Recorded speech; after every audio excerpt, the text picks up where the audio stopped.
Good morning, students. My name is Kavita Chaudhary from Sunita Global School and I will teach you Hindi in class 4th. तो बच्चों एक बार फिर से आपका मेरी कक्षा में हार्दिक स्वागत है।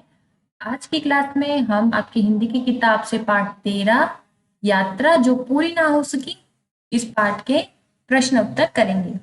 पिछली क्लास जो हमारी हुई थी उसमें हमने इस पाठ को पढ़ा था जिसका नाम था यात्रा जो पूरी ना हो सकी और साथ ही साथ हमने इस पाठ के शब्दार्थ भी ये थे जो आपको अपनी हिंदी की कॉपी में करने थे। तो ये जो कहानी थी वो जवाहरलाल नेहरू की थी।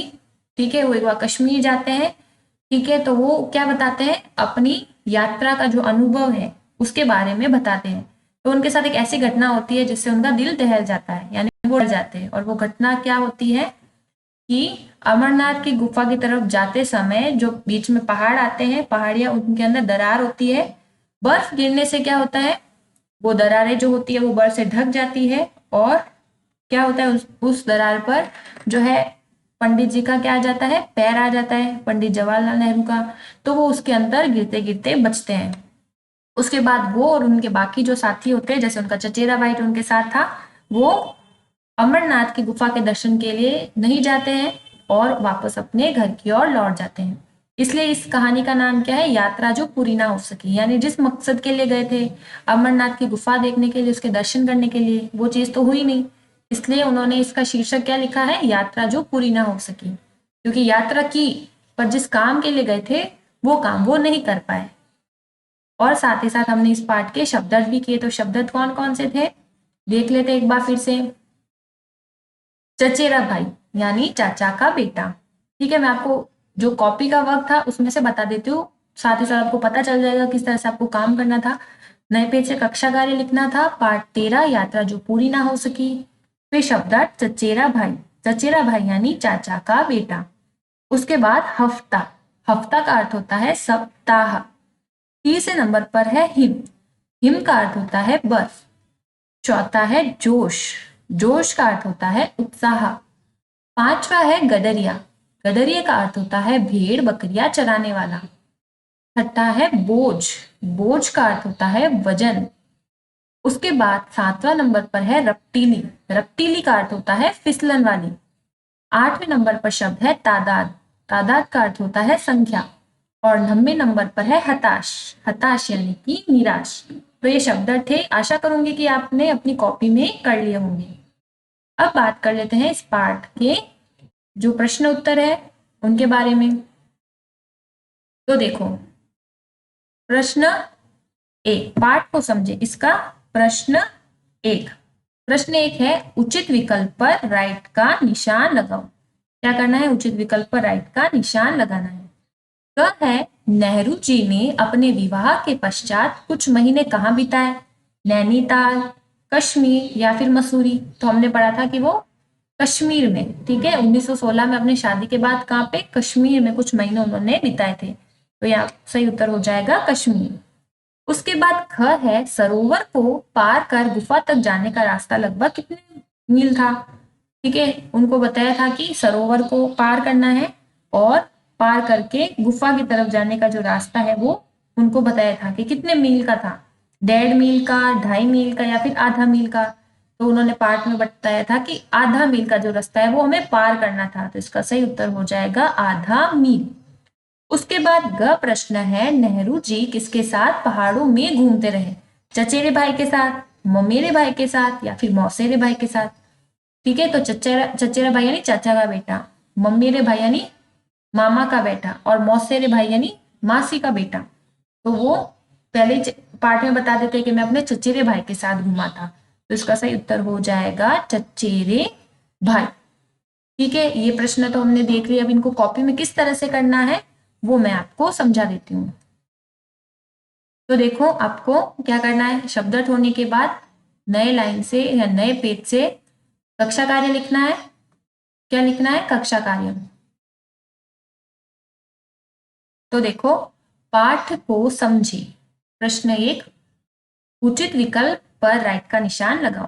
तो प्रश्न, नेहरू जी अपने विवाह के पश्चात कुछ महीने कहाँ बिताए। तो इसका सही उत्तर होगा कश्मीर। तो कश्मीर के सामने हम क्या करेंगे, राइट का निशान लगाएंगे। उसके बाद एक लाइन छोड़ करके ख प्रश्न, सरोवर को पार कर गुफा तक जाने का रास्ता लगभग कितने मील था? 1.5 मील, 2.5 मील या आधा मील? तो इसका सही उत्तर होगा आधा मील।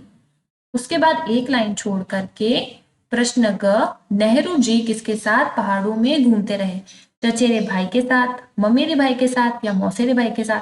तो इसका सही उत्तर क्या है? चचेरे भाई के साथ। ठीक है, चचेरे भाई के साथ जो है वो पहाड़ों पर घूमते रहे थे। अब उसके बाद प्रश्न 2, निम्नलिखित प्रश्नों के उत्तर दो। यहाँ पर आपको कुछ प्रश्न पूछे जाएंगे, उनको आपका क्या करना है? उत्तर देना है।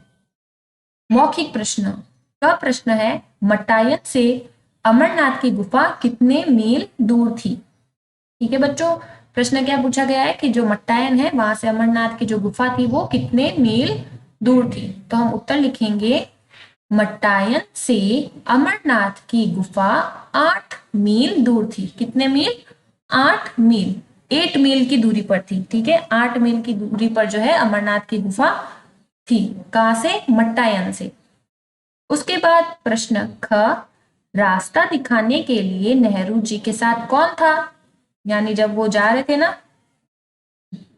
कहां पर? पहाड़ों को पार करते हुए गुफा देखने के लिए जब जा रहे थे, तो उनके साथ कौन था?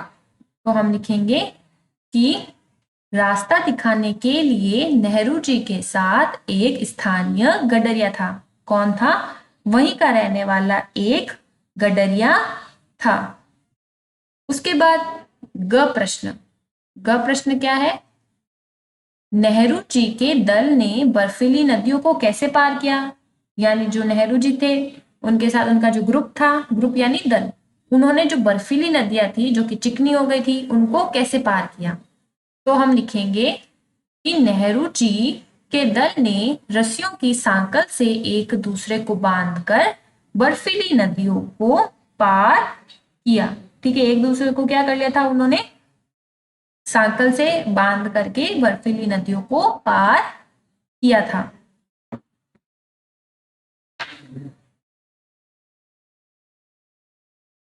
तो आज की क्लास में हम इतने ही प्रश्न करेंगे। कौन कौन से प्रश्न हमने आज की क्लास में किए हैं, एक बार फिर से इन प्रश्नों को देख लेते हैं। आज की कक्षा में हमने प्रश्न 1, उचित विकल्प पर राइट का निशान लगाओ, ये प्रश्न, इसके 3 प्रश्न किए, क, ख और ग। और प्रश्न 2, निम्नलिखित प्रश्नों के उत्तर दो, इसके मौखिक के 3 प्रश्न, क, ख और ग। ये प्रश्न हमने आज की क्लास में किए हैं। ठीक है बच्चों, अब क्या क्या थे वो प्रश्न, किस तरह से करने हैं वो मैं आपको फिर से बता देती हूँ। तो नया पेज लेकर के आपको क्या करना है? कक्षा कार्य लिखना है। लिखोगे, पाठ को समझे, उचित विकल्प पर राइट का निशान लगाओ। नेहरू जी ने अपने विवाह के पश्चात कुछ महीने कहाँ बिताए? तो इसका सही उत्तर होगा कश्मीर। तो कश्मीर के आगे राइट का निशान। अब आपको पता ही है कि जब एक प्रश्न पूरा हो जाता है तो एक लाइन छोड़ करके ख प्रश्न लिखते हैं। सरोवर को पार कर गुफा तक जाने का रास्ता लगभग कितने मील था? 1.5 मील, 2.5 मील या फिर आधा मील? तो इसका सही उत्तर हो जाएगा आधा मील। उसके बाद ग प्रश्न लिखोगे कि नेहरू जी किसके साथ पहाड़ों में घूमते रहे? उसका सही उत्तर है चचेरे भाई। उसके बाद अगला प्रश्न 2, निम्नलिखित प्रश्नों के उत्तर दो। मौखिक प्रश्न का क, मट्टायन से अमरनाथ की गुफा कितने मील दूर थी? तो हमने क्या उत्तर लिखा कि मट्टायन से अमरनाथ की गुफा 8 मील दूर थी। उसके बाद एक लाइन छोड़ करके ख प्रश्न, रास्ता दिखाने के लिए नेहरू जी के साथ कौन था? तो उत्तर क्या है कि रास्ता दिखाने के लिए नेहरू जी के साथ एक स्थानीय गडरिया था। उसके बाद ग प्रश्न, नेहरू जी के दल ने बर्फीली नदियों को कैसे पार किया? तो हम लिखेंगे कि नेहरू जी के दल ने रस्सियों की सांकल से एक दूसरे को बांधकर बर्फीली नदियों को पार किया। उन्होंने क्या किया? रस्सियों से एक दूसरे को बांध लिया था ताकि अगर कोई भी गिरे तो उसको पकड़ना मुश्किल ना हो, उसको आसान से बचाया जा सके। इसलिए उन्होंने क्या किया? रस्सियों को एक दूसरे से बांध लिया और एक चेन सी बना ली। ठीक है, सांकल यानी चेन बना ली। ठीक है बच्चों, तो आज की क्लास में हमने ये प्रश्न किए हैं। आशा करूंगी कि आज की क्लास के जो प्रश्न मैंने आपको समझाए हैं वो आपको अच्छे से समझ आए हैं और साथ ही साथ किस तरह से अपना काम करना है ये भी समझ आ गया है। नेक्स्ट क्लास में हम लिखित प्रश्नों को देखेंगे कि लिखित प्रश्नों के क्या क्या उत्तर हैं। तो आज की क्लास में इतना ही बच्चों, मिलते हैं अगली क्लास में, तब तक के लिए धन्यवाद।